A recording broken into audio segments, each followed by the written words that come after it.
경기, 경제의 기운 이런 거야. 그치? 그래서 국민 경제의 총체적인 활동 수준이라고 되어 있고요. 경기 변동은 앞에서 이렇게 개념 정리가 되어 있지. 총수요와 총공급을 이용하여 경기 변동을 이해하래. 경기 변동이랑 경제가 좋아지고 나빠지고 좋아지고 나빠지고 하는 건데 얘를 총수요나 총공급을 을 이용하여 설명하래. 다시 말하면 경기 변동은요. 총수요나 총공급의 변동으로 경기가 변동하게 되기 때문에 여기서 총수요와 총공급이 나타나게 된 겁니다. 한번 얘기해 볼까? 예. 자, 봐요. 자, 여기 물가라고 쓰죠. 물가라고 씁니다. 그리고요, 여기 실질 GDP 이렇게 썼어요. 얘가 뭐였어? 총수요. 얘가 뭐였어? 총공급이야. 총수요와 총공급이 한꺼번에 움직이기도 하지만 그냥 이해를 돕기 위해서 하나씩 움직이는 상황을 보도록 하겠습니다. 여러분, 총수요가 이렇게 올라갔어요. 증가했어요. 그러면 실질 GDP가 증가하지. 그치? 물가가 올라가는 문제가 있지만 총수요가 증가하게 되면 어떻게 되는 거야? 경제가 막 좋아지고 있습니다. 근데 만약에 총수요가 이렇게 감소했어. 그러면 실질 GDP가 어떻게 됐어? 감소하게 됐습니다. 그쵸? 예. 그래서 총수요의 변동으로 인해서 경제가 좋아지기도 하고 나빠지기도 해. 이게 바로 뭐라고? 경기 변동이라고. 다시 자, 총공급도 한번 해볼게요. 자, 여기 물가가 있고요. 여기가 실질 GDP가 있습니다. 총수요고 얘 총공급이야. 자, 총공급의 변동으로. 그래서 총공급이 증가했습니다. 총공급이 증가하니까 어때? 와, 실질 GDP가 증가했어. 경제 좋아지네? 근데 총공급이 감소했습니다. 어때? 실질 GDP 감소했어요. 즉, 총공급의 변동으로 경제가 좋아지기도 하고 나빠지기도 한단 말이야. 물론 현실에서는 얘네가 같이 작용하기도 하겠지. 이해를 돕기 위해서 하나하나 따로 쓴 겁니다.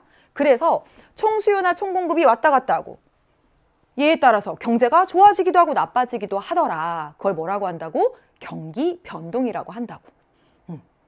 그쵸. 그래서 얘를 그림으로 그리면 이렇게 그릴 수가 있습니다.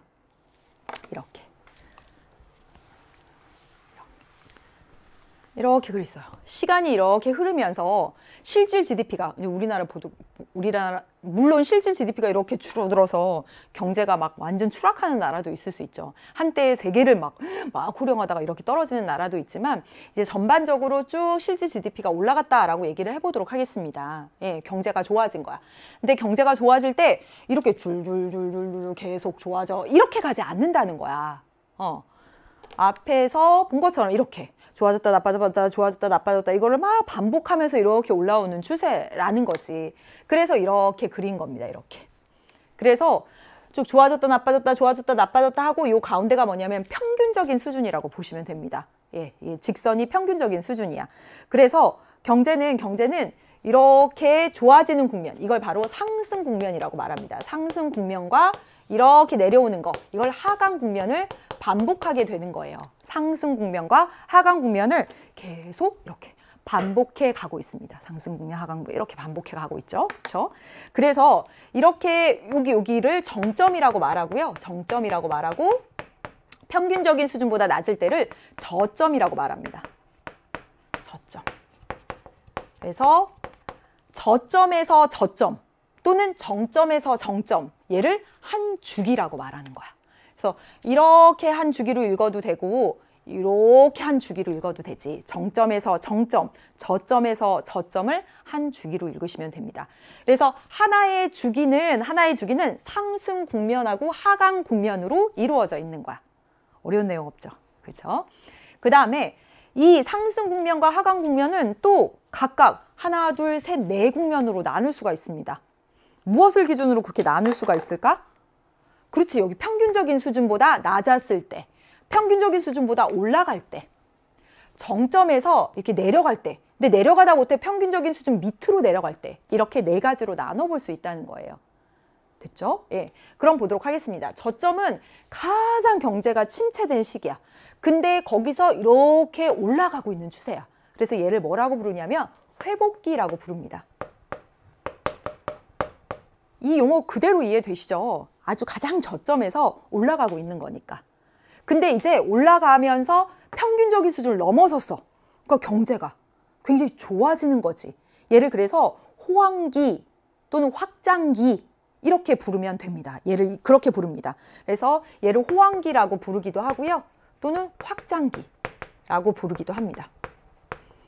네, 이렇게 부릅니다. 근데 경제는 그냥 이렇게 맨날 호황으로 가지는 않는다고 했어. 왜? 총수요와 총공급이 막 변동하니까. 앞에서 보셨잖아요. 총수요와 총공급의 변동으로 좋았다, 나빴다 이걸 계속 반복한다 라고 되어 있고 그걸 경기 변동이라고 했잖아. 그래서 자 이제 정점에서 이렇게 꺾입니다. 그래서 이걸 뭐라고 해요? 후퇴기라고 합니다. 이제 후퇴한 거야. 후퇴기라고 하고 후퇴하다 못해 이제 이 아래로 떨어지는 거지. 평균적인 수준보다 아래로 떨어져. 이거 뭐라고 하면 돼? 불황. 불황. 그래서 호황하고 대비해서 불황. 여기 확장이니까 여기 수축 이렇게 부르게 됩니다. 수축기 이렇게 부르게 되는 거예요. 여러분 이제 요 아래 보시면 회복기, 호황기, 후퇴기, 불황기의 각각 특징들을 묻는 문제가 나올 수도 있고요. 이렇게 나옵니다. 이렇게.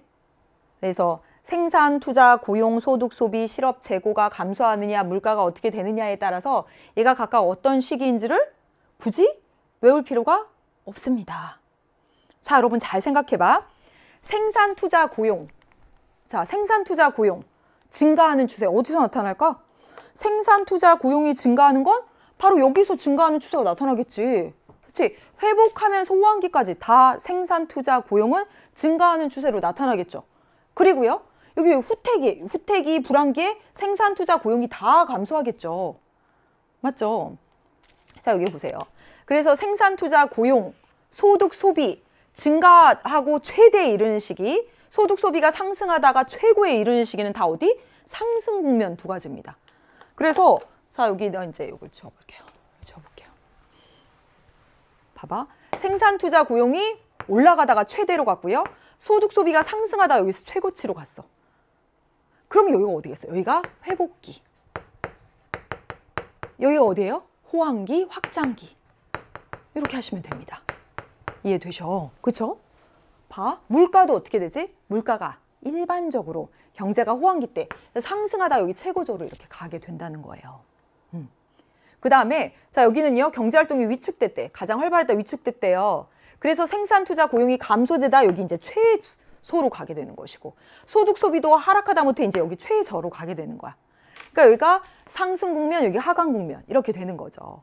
그래서 물가도 이렇게 여기 상승 국면, 하강 국면. 그래서 여기가 뭐가 되냐면 후퇴기, 여기가 수축기, 불황기 이렇게 되는 겁니다. 막 억지로 외울 필요는 없습니다. 그리고 실업과 재고는 반대로 움직이죠. 상승 국면에서는 실업도 감소하고 최소 수준이 되죠. 근데 하강, 경제가 하강하는 국면에서는 실업 증가하다가 여기 최대가 되고 이렇게 보시면 됩니다. 이걸 일부러 외우거나 그러시진 않으셔도 됩니다. 이게 경기 순환이에요. 경기 순환. 그래서 여기 상승 국면 있을 때는 뭐가 문제가 되겠어? 물가가 문제가 되죠. 그렇죠? 물가가 문제가 되는 것이고 이렇게 하강 국면 할 때는 실업 최대, 실업이 문제가 되는 일반적으로 그렇다.